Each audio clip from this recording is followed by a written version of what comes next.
নমস্কার, এরুচর্চায় সকলকে স্বাগত। আমরা জানি যে ১লা জুলাই পশ্চিমবঙ্গের রূপকার ডক্টর বিধানচন্দ্র রায়ের জন্মদিন এবং মৃত্যুদিনও। তিনি ছিলেন পশ্চিমবঙ্গের মুখ্যমন্ত্রী এবং স্বনামধন্য এক চিকিৎসক। আর তার জন্মদিনটিকে ডক্টরস ডে হিসেবে পালন করা হয়।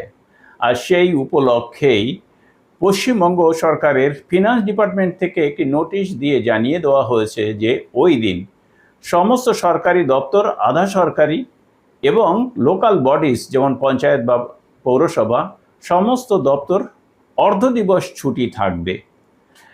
২টোর সময় ছুটি হয়ে যাবে সমস্ত দপ্তর। এছাড়া স্কুল কলেজ, সরকারি, আধা সরকারি বা সরকার পোষিত সমস্ত স্কুল কলেজই দুপুর পর্যন্ত খোলা থাকবে, তারপরে ছুটি হবে।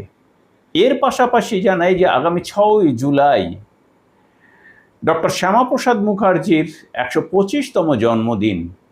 আর এই তার জন্মদিন উদযাপন উপলক্ষে আগামী ৬ই জুলাই এনআই অ্যাক্টে রাজ্য সরকার পূর্ণ দিবস ছুটি ঘোষণা করেছেন।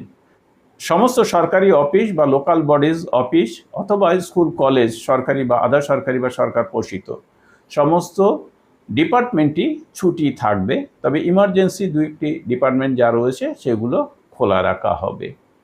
তো বর্তমান যে সরকার, তারা ডক্টর শ্যামাপ্রসাদ মুখার্জিকে পশ্চিমবঙ্গের স্রষ্টা হিসেবে মান্যতা দিয়ে থাকেন।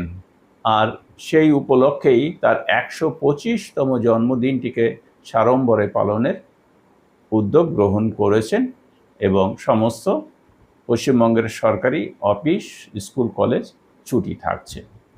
সকলকে ধন্যবাদ জানিয়ে শেষ করছি। ভালো থাকবেন, সুস্থ থাকবেন।